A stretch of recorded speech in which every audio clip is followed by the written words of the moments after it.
before going to the topic, we should know what is academic content. And this refers to some materials and informations created, produced, or published for either educational purpose for teaching or sometime for the research purpose within the context of academia. And this is characterized by formal, structured, and scholarly nature. This is very formal in nature. Then these are having different kinds of structures, different types are there, and all types are having different structures. And these are used by students, researchers, educators, or academic community. So these several types of academic contents are there, uh, like research papers, theses and dissertations, academic journals, conference papers, books, book chapters, literature reviews, academic essays, lab reports, case studies, white papers, online courses and tutorials, academic posters, presentations, academic reviews, and grant proposals. So, among them, the most important thing for a research scholar is the research papers. And research paper is a concise information of the research work, what we conduct, and it is having a structure. I'll explain in for coming slides. Then thesis and dissertations. This is a very long form of research work we conduct during our MSc and PhD, and maybe for MSc 2 years and for PhD 3 to 6, 7 years like that.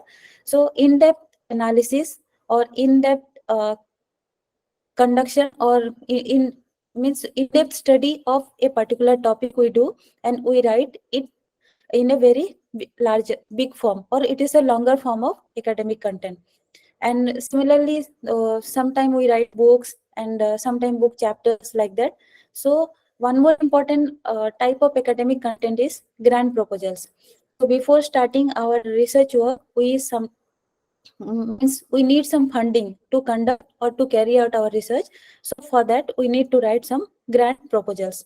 And the structure for all these types of academic contents are different in the sense they are having different bodies. Like in case of research paper, we are having one title, abstract. Then the title should be very concise, and then concise and attractive. We should have some keywords also. Then abstract is the concise form of whole our research topic. And then introduction. The introduction contains background information of our topic, then the research. And in introduction only we put one question or hypothesis. Like suppose we are going to conduct this means um, we have one question or hypothesis, and for that we formulate several objectives. And after objectives, what are the significance of this work, we have to mention in our introduction part. Then literature review. First we do literature review, like in that particular area what are the works have been already done by several other researchers. So based on that we see the research gap. Then we formulate some methodology, and for that we design some research work. For that we do data collection, then we do data analysis. And while data collection, data analysis, we also consider several ethical considerations. So all this thing comes under methodology part. Then followed by methodology, we go for results. In results, whatever results we found after carrying out our work, we can mention there. Then discussion, we write our own perspective, like what result we get, we obtain, and what will be the impact. Then again conclusion, and references are must for the research paper. Then other parameters based on the different journals. So this is the structure of a research paper, and this structure varies for books chapters, and other presentations, posters like that. So structures are different. Then one important academic content is grant proposals. And here the very important component in grant proposal is timeline and budgeting part. We have to give our timeline month by month plan we have to give. Like this grant proposal is generally we present in front of some funding agencies or in our institute to get some funding to carry out our research. For that we have to mention our timeline. Then again we have to give the budgeting. So budgeting means what are the chemicals, what are the instruments we require. For that we need proper budgeting. And again sometimes we need some assistant, that is human resource we need, and for them we need to pay some salary. So what for that we also calculate the budgeting part and we have to present. This is not like a research paper. So this is just an example how the different types of research academic content differs in its structure. So I'm not going into details of all the structures. Then there are several rules for writing academic writing, like ideas are usually expressed in complete sentence. When we are going to write this academic content, we have to complete our sentence. And while when we start the sentence, it should start with a capital letter, and finally it will end in a punctuation. And punctuation not only it means full stop. Sometimes it's a question mark, sometimes it's a exclamation mark. Suppose we are starting with the when, what, like that our sentence, so that time we have to give question mark. Or when we are expressing our expression for some of the things, so that time we can also use the exclamation marks. Then the words that make the sentences are expected to spell correctly according to the agreed upon spelling provided in a standard dictionary. Then the verbs tense we are using, we should not change this one from past to present and present to future, and it should be constant. Then the punctuation will follow a standard set of rules, like I mentioned some the punctuation when we are using when, where, why. So that time we have to use question mark like that. Then the word of choices will be precise and might even be quite technical. Like suppose you are writing research paper, so for writing research paper or some other academic content, the word should be quite technical. It's not like ordinary word. Then the vocabulary and phrasing is like to be formal rather than informal. Then the most important thing is a set of specially formatted elements should be there. Like in research paper, one heading will be there, then page numbers, then list of sources, references, graphs, abbreviations. If we are giving all these elements, formatted elements, then it will make the readers very easy to read our paper or to grasp our information very quickly and easily. So these are the various set of rules which are supposed to follow while writing the academic content. So let's see about the defining genuine academic content. So these are very important points one can keep in mind while writing the academic content. So to understand the academic integrity means we should get familiarized with ourselves with honesty, accountability, and we should avoid plagiarism. We should be honest while writing our papers, or not only paper, any kind of academic content. Then we should be accountable for that. If something goes wrong, then that time we should be uh, we should be accountable for that. Then we can avoid plagiarism. Research ethically. When we conduct research, always we need to use the reliable and credible sources. And we have to cite all the sources which we used in our work. We already saw in our research paper now, before we saw, like all the citations, whatever sentences we are taking from other sources, we have to give proper citation. Then plagiarism avoidances. If we are getting some information in a paragraph from one one source, we have to paraphrase the sentence. As such, we can't copy paste in our writing. So we have to either paraphrase or we can quote directly by giving the original source. Like in there are n number of plagiarism detection tools are there in internet. We can use any one of that, so that after putting in that or after uploading in that plagiarism detection tool, it will show from which source we have done copy paste, and how much percentage we have done. So it will show that one. um, After like after detecting that from where it is getting copy pasted, so we can rephrase or we can paraphrase. So like that we can avoid plagiarism. I would like to show several this one, like several websites we can use, like Grammarly, Paper Pro Writing Ads, Plagiarism Checker, plagiarismcheck.org, and Turnitin. Turnitin is very important plagiarism checking tool, and there are many plagiarism checking tools are there, like Plag Tracker and all. So you can just search in internet, like what are the plagiarism checkers, and we will find number of plagiarism detection tools, and there we can upload our content, so that we will be very confident that we are not having any plagiarism issues in our content. Then next is cite properly. S- Cite properly. Suppose we are getting some information from one research paper, and in Google Scholar when we go, we are having one option to cite that particular paper. In that, while citing, we will get different citation styles, like APA, MLA, Chicago, and several others.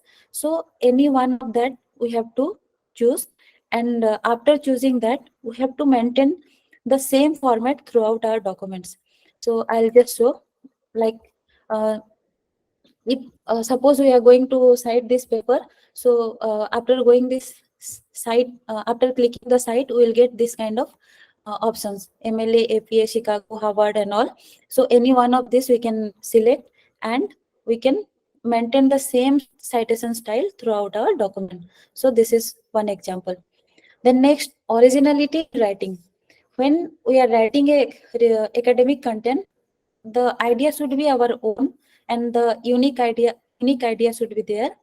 Then when summarizing or reviewing research paper, we have to provide our own insight and our own interpretation. So it will show our originality in writing, not just copy pasting. Then proper attribution. Suppose we are doing some research work, and for that we are getting some research material from other organization or some other individual, and we feel like that is not so significance, like we can give authorship.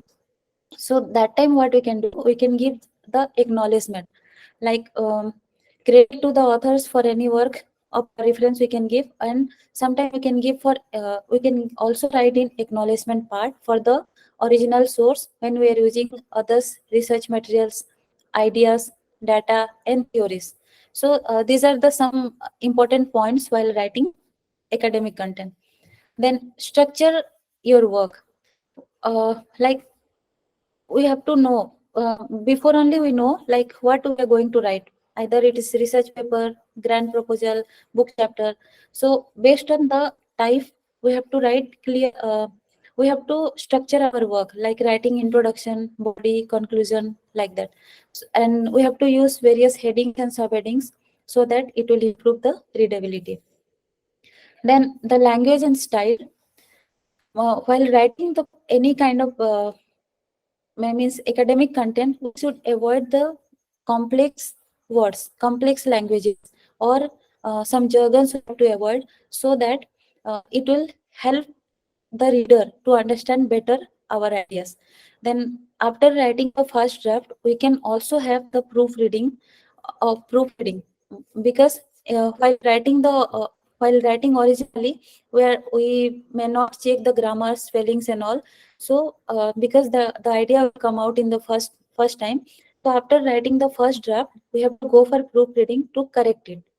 Then data integrity. When we are presenting the data, we can also we have to ensure the accuracy and transparency, and we have to also disclose the source. And sometimes what we do, suppose we are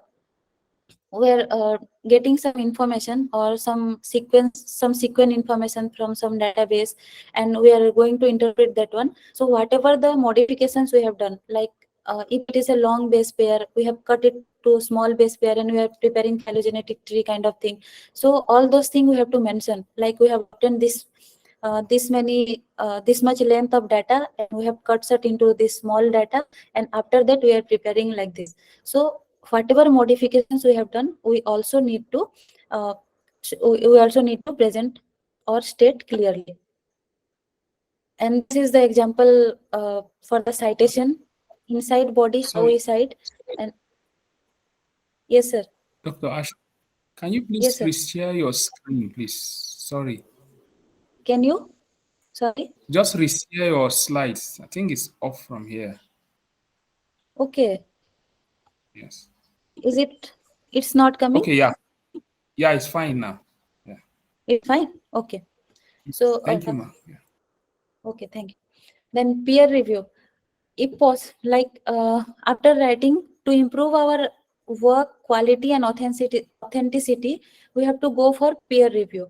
Then after getting reviewed, we should be open for revision. Whatever suggestions or corrections the expert has been suggested, we should incorporate that one in our revised content. Then stay informed. Suppose we are working in rice or wheat or some particular pathogen or something, or whatever area, maybe social science or something, whatever area we are working, we have to be informed.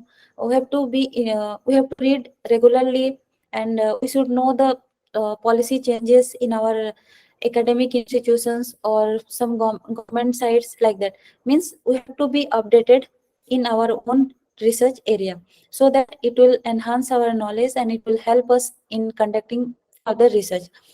Then we have to use several academic tools.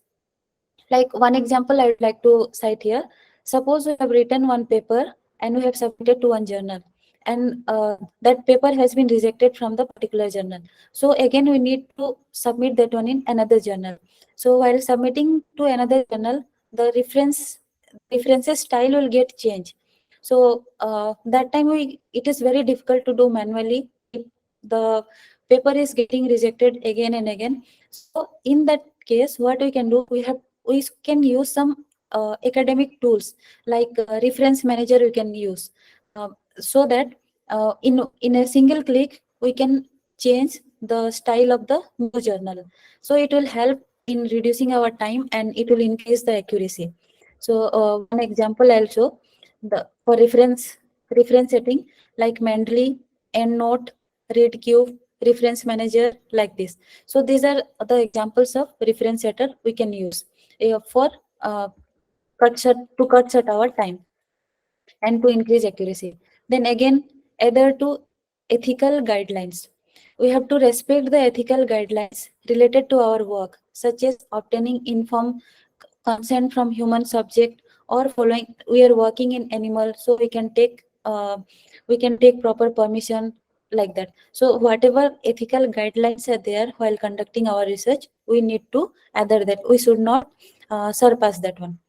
Then we can after conducting our research, when we go for publishing our paper, we should not be in a hurry to publish our paper in any kind of journal.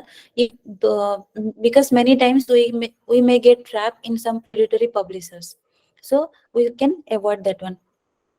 Then whatever copyrighted materials or licensing, copyrighted material or some licensing we are using in our work, we have to respect that one also. Means we have to give the proper attributes if we are using the copyrighted material. Then maintain a research journal. Research journals, like whatever work we are doing, we have to keep the record, or the document should be there with us. Suppose we are working in lab, so date, we have to mention the date, and what are the works we are doing in that particular date. We can document that one, so that if some dispute happen in future, you can come back and you can track back, and also you can show that the work is of your own, and the originality is there with you. So like that we can also maintain some research journal. Then we can ask for guidance, and many a times people fail to do this one. Like when we are in doubt, we don't go and consult our elders or our seniors there. So we should avoid that kind of attitude, and we should be open to ask guidance from our seniors, and when we are in doubt, or some librarians for the best practice. Then those are the various parameters for defining genuine academic content. Then there are several challenges. The plagiarism and consequences. The copy pasting from other sources is a very uh, important challenges. Like sometime what happen, we write our own, but it shows the plagiarism. Then sometimes scientific names we are writing, and it also it also comes under the plagiarism. So these are the challenges. How to avoid that? Then lack of access to reliable sources. So, sometime what happens, we try to read one research paper from an journal where that is not free source, or that is not open to everyone. Sometimes they charge money, and like it happens while reading some research paper. Many a time it happens, like we want to read some particular topic, we want to get the information uh, from that particular paper by reading that abstract. But when we go when we go and try to open that, it won't come because of some of the factors. And sometimes we want to access some data from the data and database sources, and due to lack of some our own knowledge how to access that one. So these are the various means hindrance while to get our reliable sources. Then one more point is there, balancing originality with existing knowledge. Like uh, when we do our own work, or sometime we we disregard the existing knowledge. So we should not do this one, and disregarding should not be there, and so that uh, it will help in better writing. Then there are solutions for creating genuine academic content. So what were the problem? We have to rectify that. We have to rectify, like conducting thorough research and understanding of the existing knowledge base allows well-informed original content. Then proper citation and referencing we have to give, and the most important thing is to develop a critical thinking skill. And this critical thinking skills comes it doesn't come easily. We have to develop these skills after reading several papers or some of the contents which is related to our work, and which is related to our work and our perspective. So we have to develop our critical thinking skills so that we can write our own, and it will reflect our originality and uniqueness. Then what are the benefits of genuine academic content? It helps in academic integrity. Like for earning a reputation for genuine and authentic content is a crucial in maintaining academic integrity and ethical conduct. So this is very important. And also the author who is producing genuine content, he will get more opportunity to collaborate or for recognition, for collaboration and recognition. He will get more opportunity.